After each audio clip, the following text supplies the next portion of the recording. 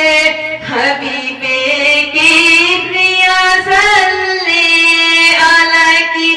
آج محفل ہے پڑھو صلی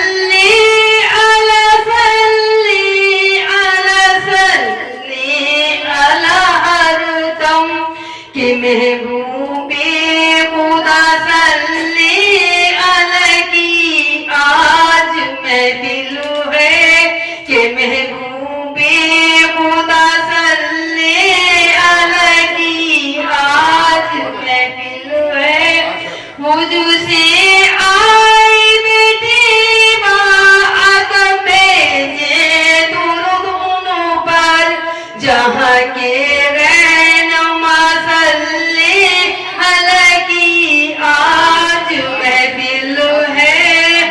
جہاں کی رہنما صلی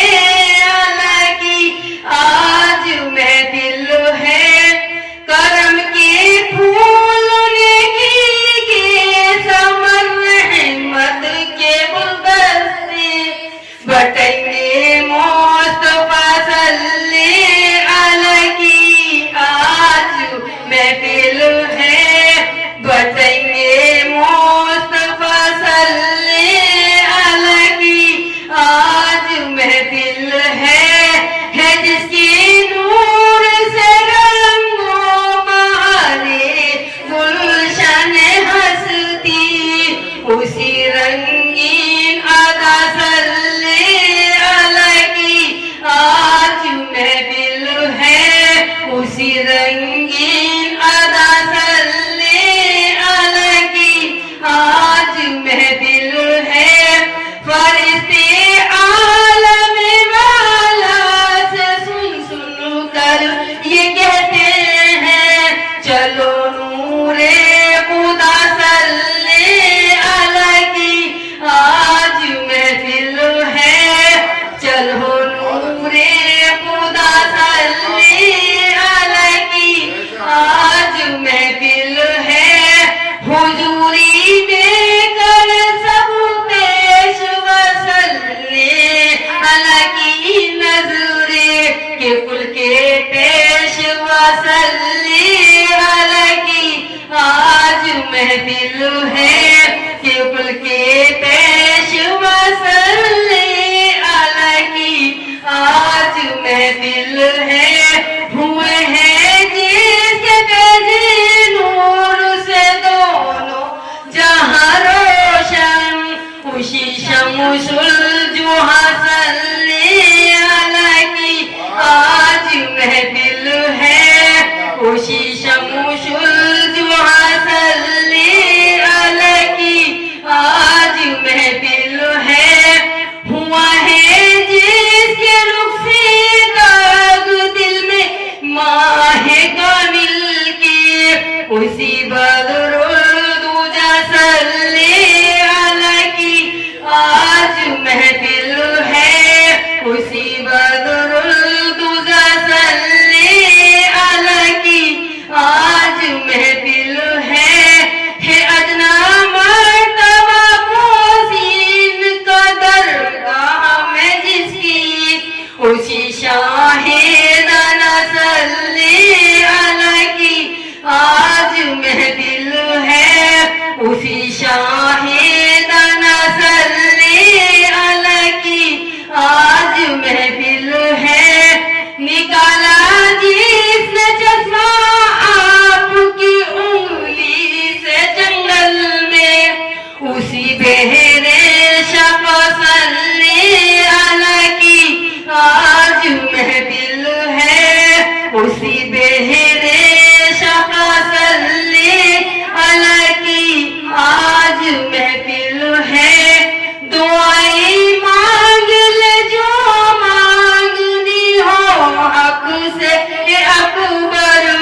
تیری مشکل کشا صلی علیہ کی آج محفل ہے تیری مشکل کشا صلی علیہ